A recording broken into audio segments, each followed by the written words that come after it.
Halo semua, pada video kali ini kita akan membahas soal USNP Kimia tahun 2025 nomor 2 ya. Oke, baik. Kita baca dulu soalnya. Secara umum, garam nitrat logam transisi periode 4 larut baik dalam air dan menghasilkan larutan yang bersifat asam. Contohnya garam CrNO3 3 kali, FeNO3 3 kali, NiNO3 2 kali, dan CuNO3 2 kali. Ini ya contoh-contohnya. Pertanyaan pertama adalah, jika garam MnO3N kali dilarutkan dalam air akan terbentuk larutan yang mengandung ion titik-titik. Oke, ini kita menentukan kationnya ya. Kayak gini. Ini contoh kita pakai yang Cr aja ya. Cr NO3 3 kali. Ini kalau kita pisahkan ion-ionnya, itu kan dia akan menjadi Cr3+ ditambah NO3- 3 kali gini ya. Nah, tapi kalau untuk di dalam air, si Cr3+ ini dia akan membentuk kompleks dengan H2O atau dengan molekul air. Jadinya kayak gini. Kalau di dalam air, Cr NO3 3 kali tambah 6 H2O, dia akan berubah menjadi Cr H2O 6 kali karena Cr-nya 3+, ini tetap 3+, karena H2O netral ya. Kemudian NO3-nya lepas, 3 NO3- gitu. Nah, kalau misalkan di sini bentuknya adalah MnO3N kali, maka bisa kita tuliskan seperti ini. MnO3N kali tambah 6H2O. Ini akan berubah menjadi MH2O 6 kali. Muatannya akan sama ya dengan N ya, karena di sini kan NO3-nya sejumlah N, jadi akan ada sebanyak N NO3-, sehingga plusnya juga harus N plus. Berarti jawabannya adalah yang opsi 1, yang ini ya. Nah, kemudian ion tersebut itu berarti yang di poin A ini dapat terhidrolisis menjadi ion apa? Hidrolisis berarti dia bereaksi dengan air. Kita tuliskan saja M H2O 6 kali N+. Karena dia terhidrolisis ya berarti dia tambahan H2O lagi ya. Nih teman-teman lihat, di soal dia dibilang larutannya bersifat asam. Nah, kalau asam itu kan berarti dia melepas H+ kan. Nih teman-teman lihat di sini MH2O 6 kali N+. Hanya kan ada 12, dia lepas 1, diterima oleh H2O. Jadi nanti H2O yang ini, yang menghidrolisis ini, dia akan berubah menjadi H3O+. Sementara yang MH2O 6 kali ini, dia nanti akan melepaskan 1 H+, jadinya akan berubah kayak gini. M, H2O-nya sisa 5. Nggak cukup ya, kita tulis di bawahnya aja.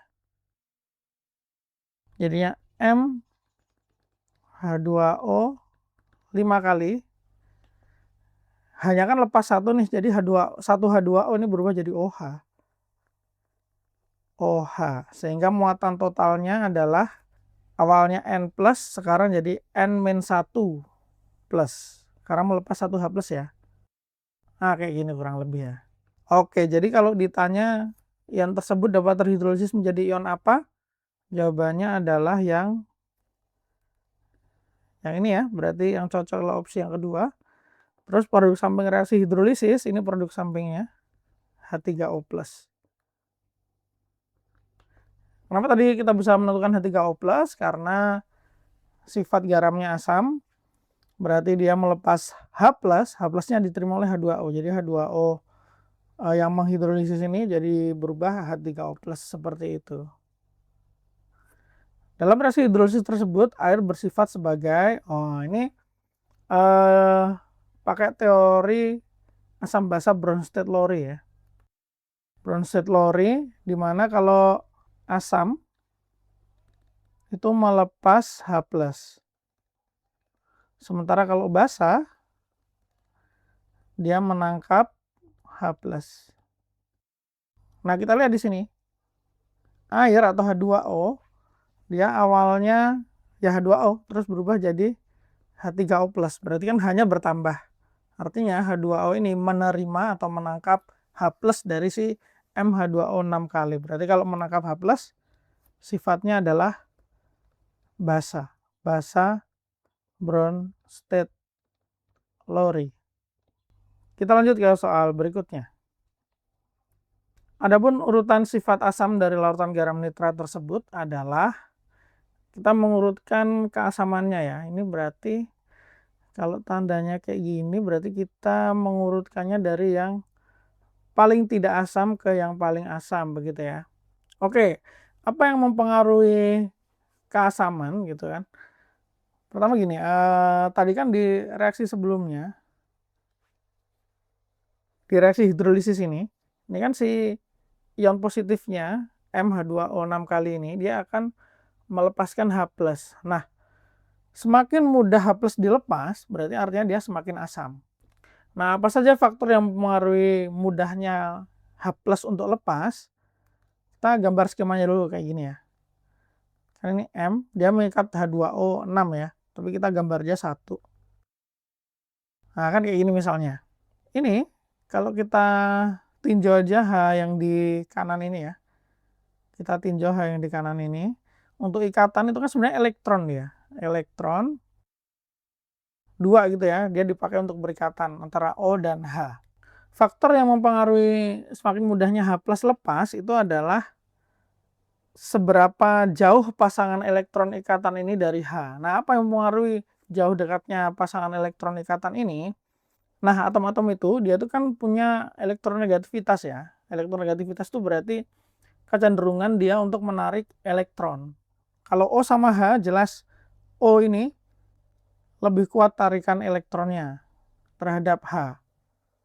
Nah, tambahan tarikannya oleh siapa? Oleh M. Mn plus ini. Nah, Mn plus ini dia menarik juga. Gitu. Jadi elektron ikatan yang antara O dan H ini dia ketarik oleh O dan oleh Mn plusnya. Sehingga apa? Semakin kuat tarikan Mn plus, otomatis si elektron ikatannya akan semakin dekat dengan O. Nah, semakin dekat dengan O, maka H-nya akan semakin mudah lepas. Sekarang permasalahannya adalah gimana kita menentukan siapa yang lebih kuat tarikannya antara Cr3+, Fe3+, Ni2+, Cu2+. Nah, ada urutannya. Urutannya seperti ini. Urutan kekuatan tarikan elektron atau elektronegativitas gitu ya. Tarikan elektron. Itu yang pertama. Ini untuk atom logam pusatnya ya, untuk si M-nya ya. Atau kalau dalam hal ini Cr, Fe, Ni, Cu-nya. Yang pertama dilihat adalah muatan. Semakin besar muatan semakin besar atau semakin positif, maka tarikan semakin kuat. Kalau tarikan semakin kuat, berarti kan elektronnya ini akan semakin dekat dengan O kan. Makin jauh dari H, maka H+-nya akan mudah lepas. Berarti tarikannya makin kuat, tarikan elektron makin kuat, berarti H+ lebih mudah lepas. Atau kalau H+-nya lebih mudah lepas, berarti dia semakin asam. Oke, ini yang pertama ya. Nah, kita urutkan aja langsung Cr, Fe, Ni, Cu ini berdasarkan muatannya dulu. Cr ini kan Cr3+, kemudian Fe itu kan 3+ juga. Nah, untuk Ni dan Cu itu 2+. Ni 2+, Cu-nya 2+, gini ya. Berarti otomatis kalau kita bandingkan muatannya saja, Cr3+, Fe3+ nih lebih asam dibandingkan Ni2+ dan Cu2+. Nah, ini lebih asam. Nah, terus buat ngurutin Cr3+ sama Fe3+ gimana? Atau ngurutin Ni2+ sama Cu2+ gimana? Ini di faktor kedua. Faktor keduanya yaitu adalah ukuran atau jari-jari. Jari-jari ion, gitu ya. Jari-jari makin kecil, maka H+ akan lebih mudah lepas. Kalau jari-jari ionnya makin besar, dia tarikannya akan semakin lemah. Nah, jadi kalau jari-jarinya makin kecil, maka tarikannya makin kuat, maka H+ makin mudah lepas atau semakin asam. Gitu. Nah, jadi kita urutkan aja jari-jarinya. Gimana tahu urutan jari-jarinya? Kita bisa lihat tabel periodik ya. Ini ya urutannya ya. Dari kiri ke kanan. Nah, kalau jari-jari itu kan makin kanan, jari-jari makin kecil. Nah, gini ya. Jari-jari makin kecil. Berarti kita bisa lihat nih urutannya Fe dan Cr dulu. Cr Mn-nya di mana ya? Oh, di sini, sorry. Ketinggalan. Cr-nya ketinggalan ya, harusnya di sini. Sc, Ti, V, Cr, Mn. Nah, gitu. Ini urutannya dari kiri ke kanan ya. Jari-jari makin kecil. Nah, sekarang kita bandingkan antara yang 3+ dulu muatannya, Cr sama Fe. Cr-nya ini, Fe-nya ini gitu kan. Kita bandingkan jari-jarinya siapa yang lebih kecil? Yang lebih kecil adalah Fe, berarti Fe3+ itu lebih asam daripada Cr3+. Kayak gitu. Selanjutnya kita bandingkan antara Ni dan Cu. Ni, Cu. Cu yang lebih kecil jari-jarinya, berarti dia lebih asam.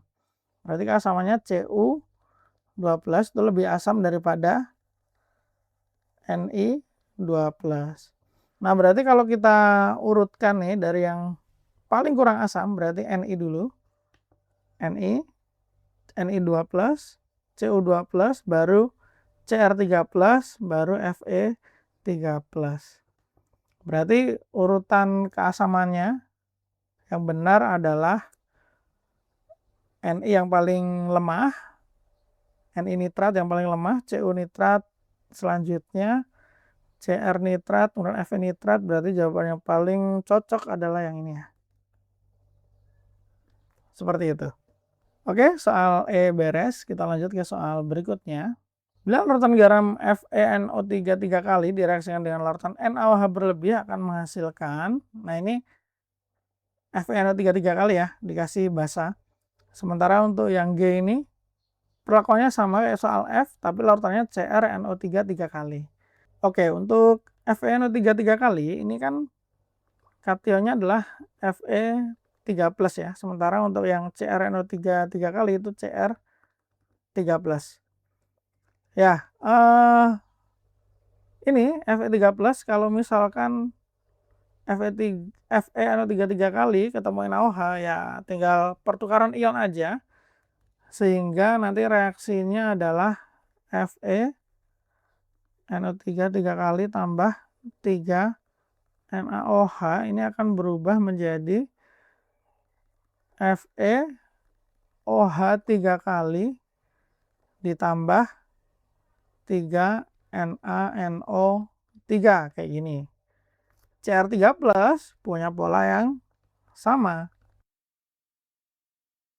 Jadi CrOH 3 kali tambah 3 NaNO3. Nah, kayak gini kan.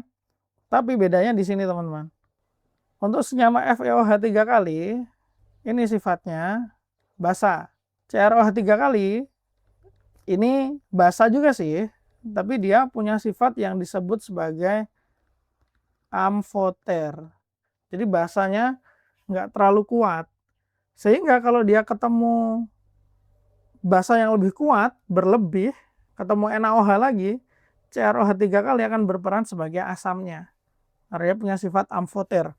Sehingga kalau di sini kasusnya NaOH berlebih, maka ada reaksi tambahan nih untuk yang CrOH 3 kali. Reaksi tambahnya kayak gini. CrOH 3 kali tambah NaOH. Nah, dia berubah jadi CrOH 4 kali minus tambah Na plus. Nah, kayak gitu. Jawabannya yang mana nih? Untuk yang Fe dia sampai FeOH 3 kali saja. Tapi kalau untuk yang Cr3+, dia itu amfoter, jadi setelah membentuk CrOH 3 kali, dia akan bereaksi lagi dengan NaOH, karena NaOH-nya berlebih. NaOH bahasa yang lebih kuat, berarti CrOH 3 kali yang bersifat amfoter ini akan berperan sebagai asamnya. Jadinya OH minusnya nempel di CrOH 3 kali, jadi CrOH 4 kali minus. Ini jawabannya opsi pertama. Gitu ya.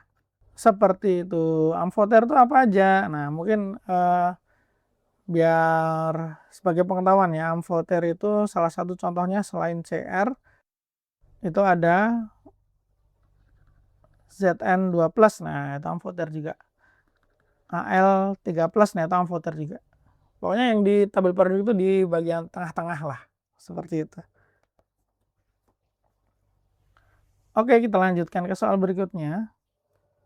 Titrasi kompleksometri merupakan salah satu metode untuk menentukan kadar ion logam transisi dalam suatu sampel.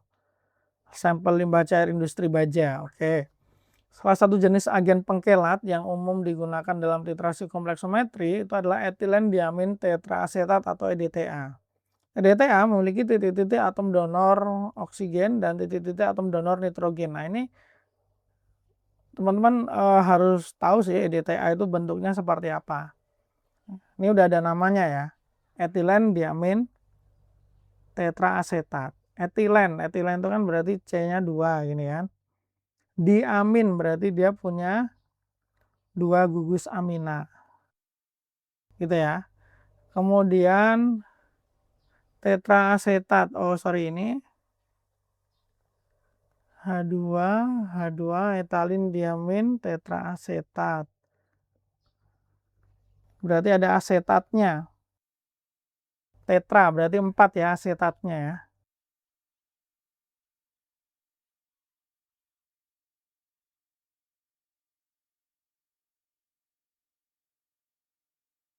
Nah, seperti ini ya struktur EDTA. Etilen diamin tetraasetat. Gini. Nah, pendonornya siapa? Oh ya, anyway, EDTA ini heksadentat, jadi dia bisa mendonorkan 6 pasang elektron ya untuk membentuk ikatan koordinasi atau ikatan senyawa kompleks. 6 itu siapa aja? Ini yang pertama N, kemudian O-nya yang mana? O-nya yang di sini ya, yang matanya minus. Tetraasetat. Nah, gitu. Jadi, kalau ditanya EDTA memiliki atom donor oksigen berapa? 4. Dari yang asetat ya, asetatnya ada 4, masing-masing 1 pendonornya. Kalau nitrogen dari amina 2. Kayak gitu. Kemudian reaksi antara larutan ion logam transisi dengan larutan etilen diamin tetraasetat dapat dijelaskan dengan teori asam basa titik-titik. Asam basa apa ini? Ini kan donor pasangan elektron ya. Berarti kalau donor pasangan elektron itu kita pakai teori asam basa Lewis. Di mana asam itu menerima pasangan elektron bebas, sementara basa dia memberi pasangan elektron bebas. Nah, ini kasusnya untuk EDTA, dia memberi PeB, jadinya dia basa, Lewis. Sementara ion logamnya adalah asam Lewis. Nah, kayak gitu. Kita lanjutkan ke soal berikutnya. Ini soal hitungan ya kayaknya ya. Berikut prosedur penentuan kadar ion besi 3 atau Fe3+ dan Cu2 atau Cu2+ dalam sampel limbah cair. Ini kita tulis dulu ya. Fe3+, ini Cu2+. Dengan titrasi kompleksometri menggunakan EDTA. Ini tahap pertama, oh berarti ada lebih dari 1 tahap nih. Tahap pertama, sampel limbah cair 25 ml dititrasi dengan larutan EDTA 0,01 molar.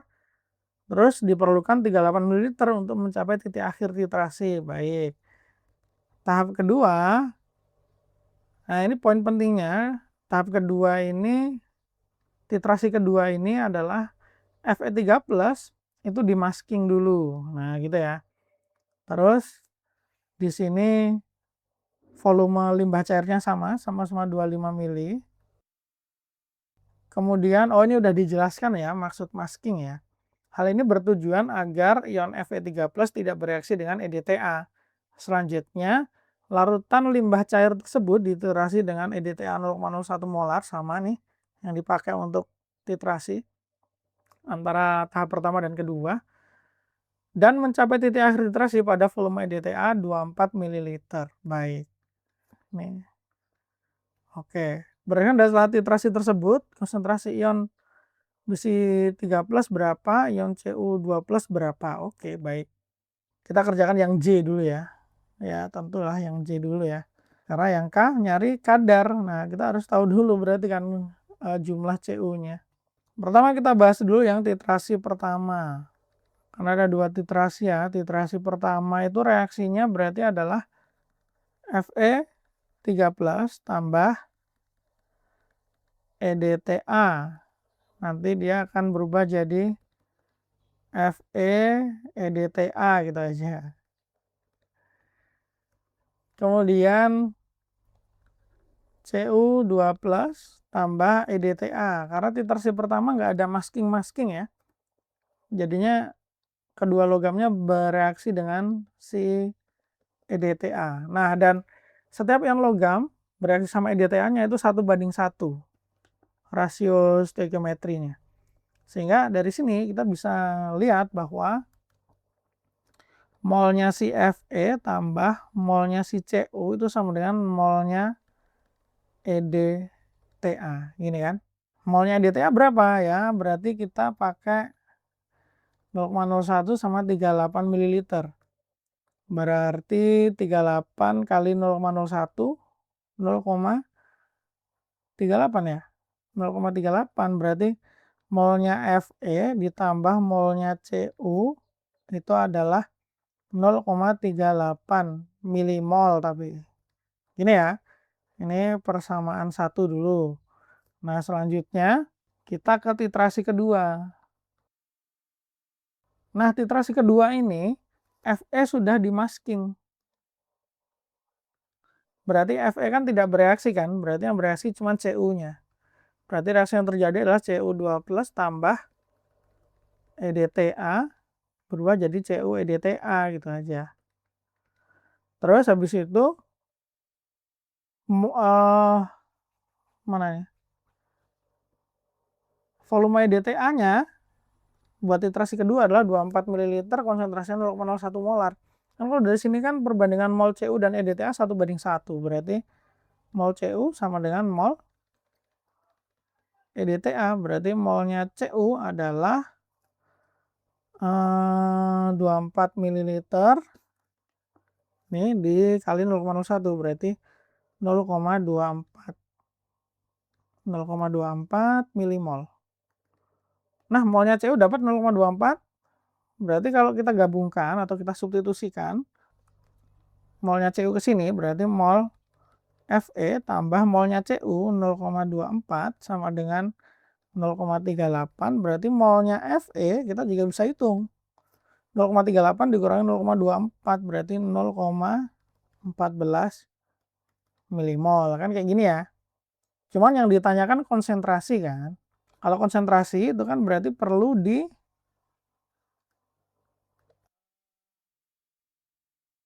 bagi volume ya. Volumenya di sini adalah 25 ml. Oke, baik. Berarti untuk konsentrasi Fe3+ dulu deh. Berarti mol Fe dibagi volume. Mol Fe-nya 0,14, volumenya adalah 25. Nah, nanti kita hitung untuk yang Cu. Ini berarti molnya Cu dibagi volume. Molnya Cu itu adalah 0,24 bagi 25. Oke. Ini molnya udah milimol, volumenya mililiter. Berarti nanti satuan konsentrasinya adalah molar. Sudah ya, udah sesuai ya. Oke, kita hitung pakai kalkulator. Yang Fe dulu ini berarti 0,14 bagi 25. 5,6 kali 10⁻³ atau 0,0056 molar gitu ya. Selanjutnya untuk yang Cu 0,24 dibagi 25. 9,6 kali 10 pangkat min 3 atau 0,0096 molar. Kayak gitu. Jadi ini jawabannya adalah 0,0056, yang ini 0,0096 kayak gitu. Nah, sekarang yang poin K kita tulis di sini ya. Poin K ini menanyakan bila total massa logam dalam 25 ml sampel limbah cair adalah 0,26 gram, maka kadar ion Cu2+ adalah, oke, Cu2+ kan kita udah dapat ya, atau Cu kita udah dapat molnya 0,24 milimol, berarti kan kita tinggal cari aja masanya. Massa Cu berarti mol dikali AR, molnya adalah 0,24, AR-nya Cu adalah 63,5. Nah, ini berapa nih? 0,24 kali 63,5. 15,24 ya. Tapi ini adalah miligram. 15,24 miligram. Kenapa miligram? Karena 0,24 yang mol tadi kita pakainya milimol. Jadi kalau kita mau jadiin gram jadinya 0,1524 gram. Nah, sekarang persen massa Cu itu berarti adalah massa Cu dibagi massa total dikali 100%. Massa Cu-nya kita udah dapat 0,1524 dibagi massa totalnya di soal ini 0,26 kali 100%. Nah, ini kita hitung aja. Sorry, ada yang salah ya ini ya. Ada yang salah. Miligram ke gram harusnya dibagi 1000. Ini bukan 0,15 tapi 0,0. Ini juga sama. Ini harusnya 0,0 gini ya. 0,01524. Nah, sekarang tinggal kita hitung. 0,01524 kali 100 berarti 1,524 dibagi 0,26. 5,86% ya. 5,86%. Nah, ini adalah kadar ion Cu2+ dalam sampel limbah terhadap massa total logamnya ya. 5,86. Oke. Baik, mungkin sampai sini dulu aja pembahasan soal SNP Kimia tahun 2025, soal nomor 2. Thank you sudah menonton. See you at the next video. Dah.